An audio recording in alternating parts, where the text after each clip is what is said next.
Hi, this is Nick George with Clouds Diamond Sharpening, just to show you a demonstration of an Oster Turbo 2-speed A5 the unbreakable housings. Let's go back down to the table.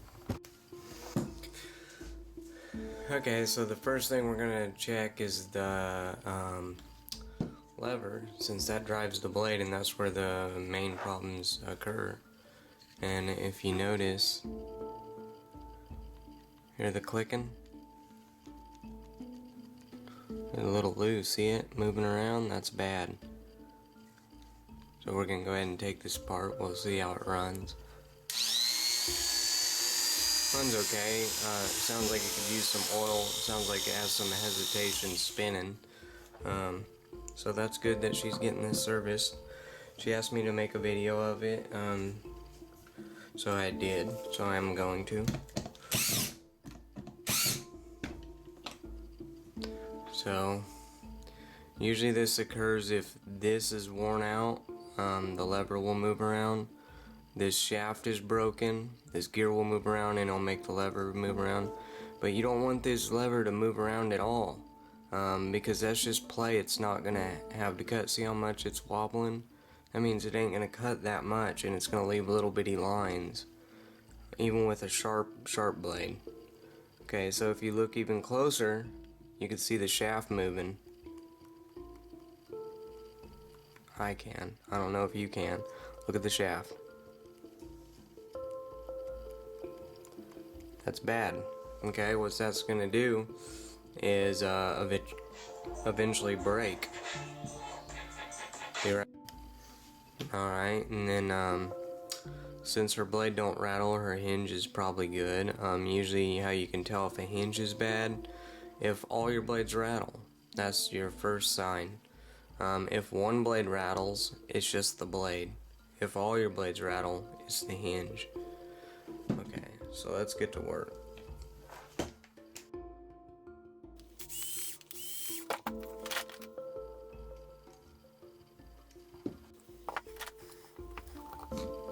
These are the brushes. They make contact to the motor to make the motor run.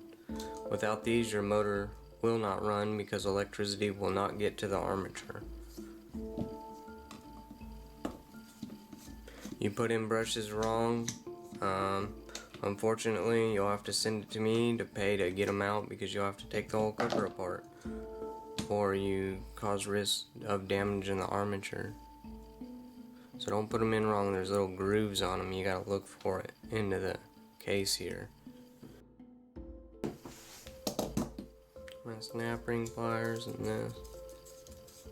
This is to prevent the case from breaking. Even though this case is no good, I just force a habit.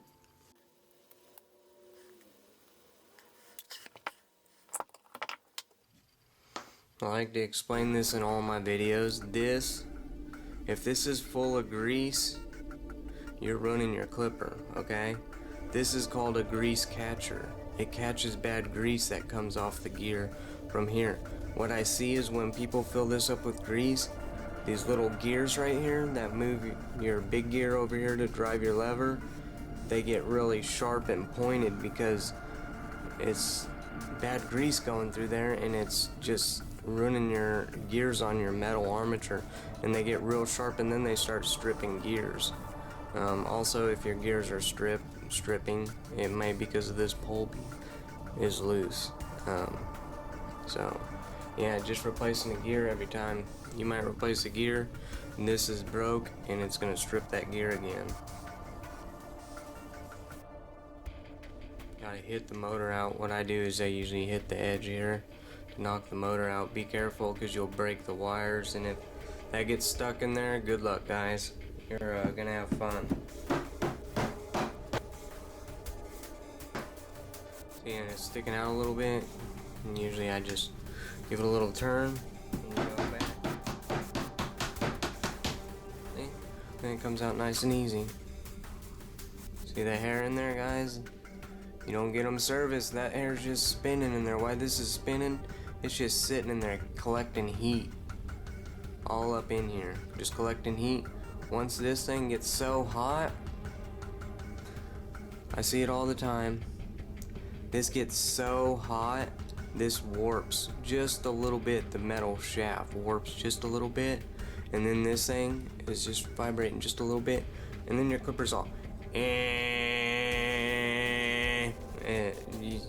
I see it all the time. Your clipper's going and you never get it serviced. Well, just go ahead and just know you're going to be buying one of these. So yeah, if you're saving money not doing services, congratulations. But when you finally do get it serviced, you'll be buying a new clipper. So congratulations. Keep up the good work. Just get your clipper serviced. It's for your benefit. And your blades run better. A little oil down in there. Let's get this camera. Okay, there's a bushing down in there. We want to remove that.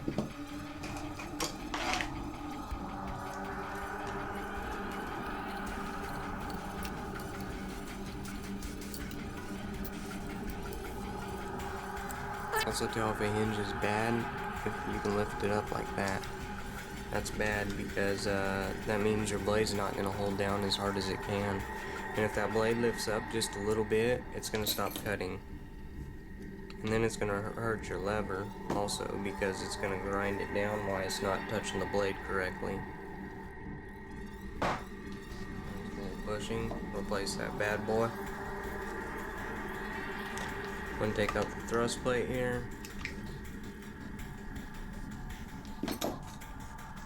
See, here we go, perfect example. See how it has an indent? People say, well, why do they put a little plastic piece there? That's stupid. Actually, it's very smart, okay? Without this plate, this hole right here would be in this case. Then you'd be paying $44 for this new case. So instead, they give you this little dollar hard carbon or hard some kind of plastic material, and so you just replace that for $1. If your clipper sounds like it's grinding, it's because the fan's hitting up on this bushing because it's not pushed back far enough because there's a hole in your thrust plate. A little washer down here. This washer is important, guys. This washer right here goes underneath the gear. If it's not underneath the gear, it's gonna wear your housing down or wear the gear down. A lot of times I see people without washers, and then there's a groove indent around here instead of being flat. So then this sits down lower, then the link sits up higher, like this high. Instead of seating all the way down like that, it's like that. And then it wears your gear down halfway. Then you got a wobbling lever and you're replacing gears. So the washer saves $15 because this gear costs $15. So there, I took all the pieces off this housing. Now let me go get the new housing and then we'll begin assembling it. Okay, I got all my parts, I hope. Here's the new case. Just like the black one, but just like the blue one, but black. These are the old style. The only difference is this shaft is up a little higher on the new ones. Instead of this breaking, this breaks. So I don't know what's better or not. Just oil your blades and make sure they're free. Make sure they're free, and you can move them before you snap them on this clipper, or it's gonna break the clipper. These are not the unbreakable housings, which means when you drop them they break instead of when you drop them they sort of bend, and it's still just as bad. But anyway, these are a lot cheaper. These are half the cost of a blue one. Blue cases are about $40 to $44. These are $20 to $22 depending on my distributor if it goes up or down. Alright, so let's begin. We'll begin by taking the bushing and putting back into this case.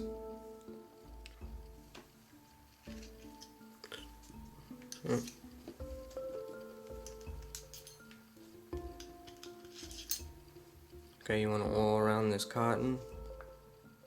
See how it's completely dry? If you get it serviced, these cottons should be oiled. Because this brass absorbs it, it's like a little sponge. You can't see it, but it absorbs the oil and rides on that shaft. Instead of wearing your armature out, it wears these bushings out. So then you just have to replace the bushings instead of the armature. So I'll put the hole in there, and then I put it like that. Take my Phillips. See if it has any magnetism. Great, it does. So now I take this out and screw these in down here.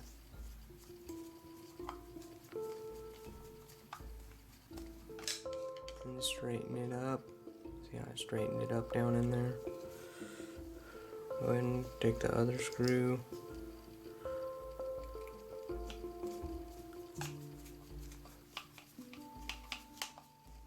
Make sure this is nice and tight. You don't want to overdo it, you'll break the case.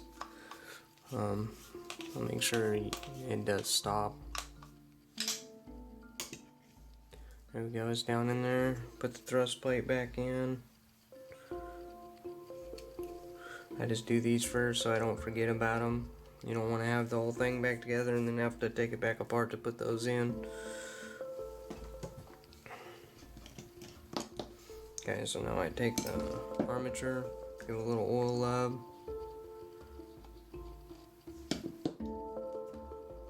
Stick it down in there. See, when these sit, they sit in the housing. They're like little shocks, and they just sit in the housing. That's why you have to hit the housing when you're done to make sure it lines up just perfect so it doesn't hit the armature. I go in and out like this to get that bushing nice and oiled down there. And, a little drop on that one. A little hole around the top of the shaft.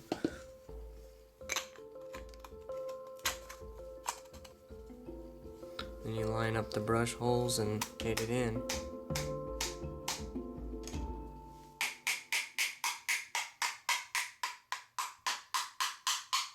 There you go. It's perfect. Be careful doing that. You can break the field housing if you pry it like this, but you need it in the center. So if it's not in the center, what I do is I put one at the bottom, put one at the top, and turn at the same time. See how it slid? So it doesn't break it, and you have two leverages.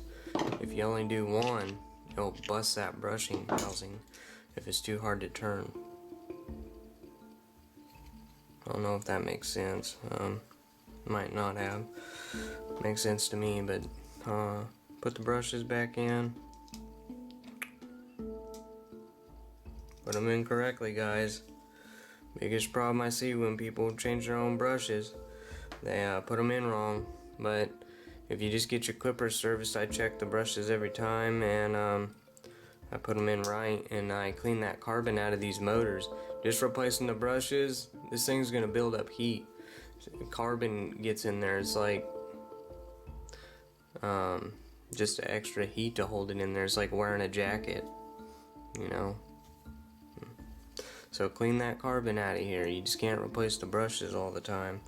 Eventually your clipper's gonna run hot, and then you're buying a new motor. You just go ahead and find a trash can and throw this right in the trash can once you used it for a year without servicing it.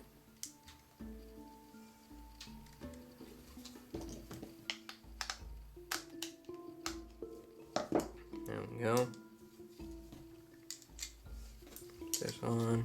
Doesn't break the housing. I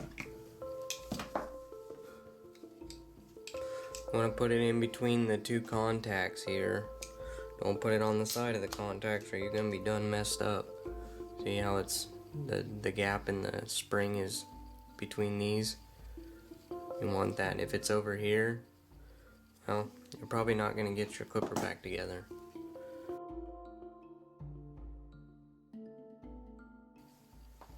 Put your link on. Put your lever on. You need to lube all these parts, guys, or you shouldn't even service it.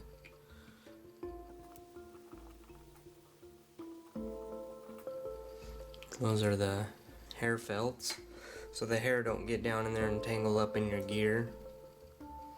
And if you notice, let's see, look how that doesn't move at all. No clicking. That's perfect. That's what you want.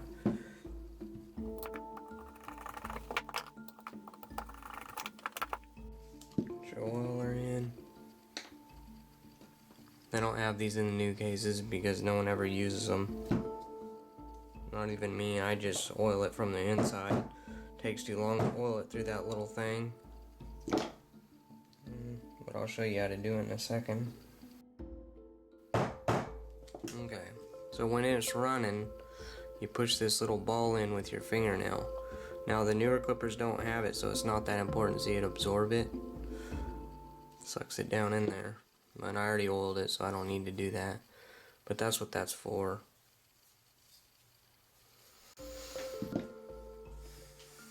Bend these up just a little bit. Be careful because you could break them if you bend them too far. Just want them to make a nice connection.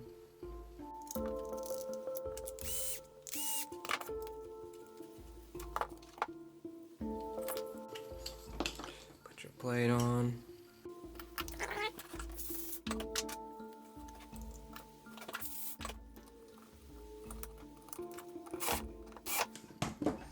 Alright, there you go. That's basically it. Put the hinge back on. Put these little spring holes into the latch holes, and then snap it up. There you go. See, it should be all together with the springs in the holes. If they're not in the holes, your blade's not gonna unlatch. I use these flathead screws because I think they're the best. I hate these. So if these are in your clipper, I just go ahead and replace them with these flatheads because you can tighten them a lot tighter.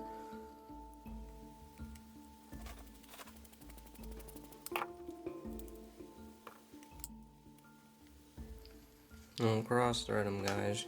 You're gonna have a problem getting them in.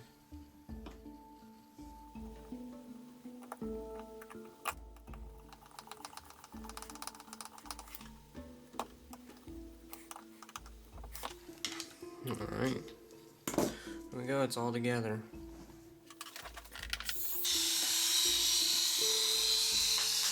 Gonna speed up because that field's adjusting itself.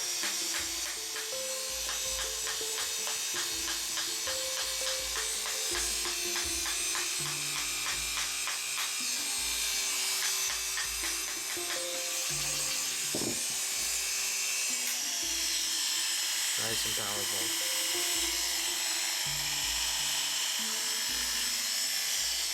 If I sharpen this blade, we'll go ahead and test it.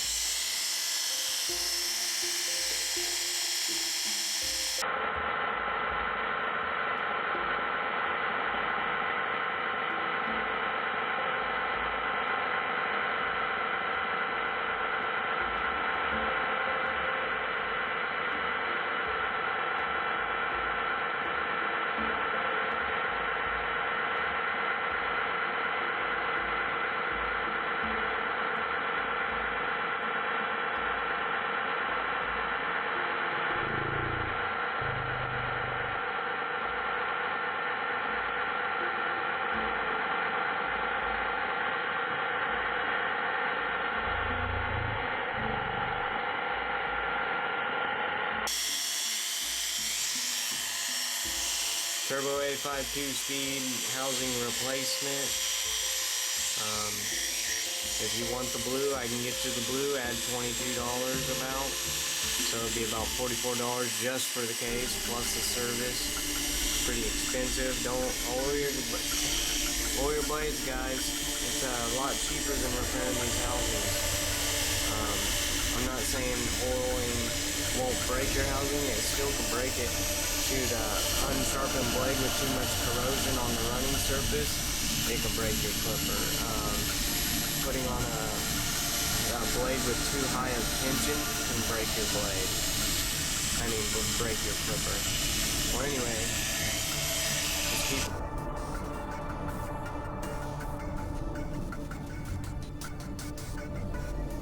I keep them running, keep them looking good, keep them coming into me, and I can sharpen any blade, I can sharpen any scissor with any edge. I can fix any clipper that has parts available, and I can fix any clipper that doesn't need parts, if the parts ain't broken and are available. See you later.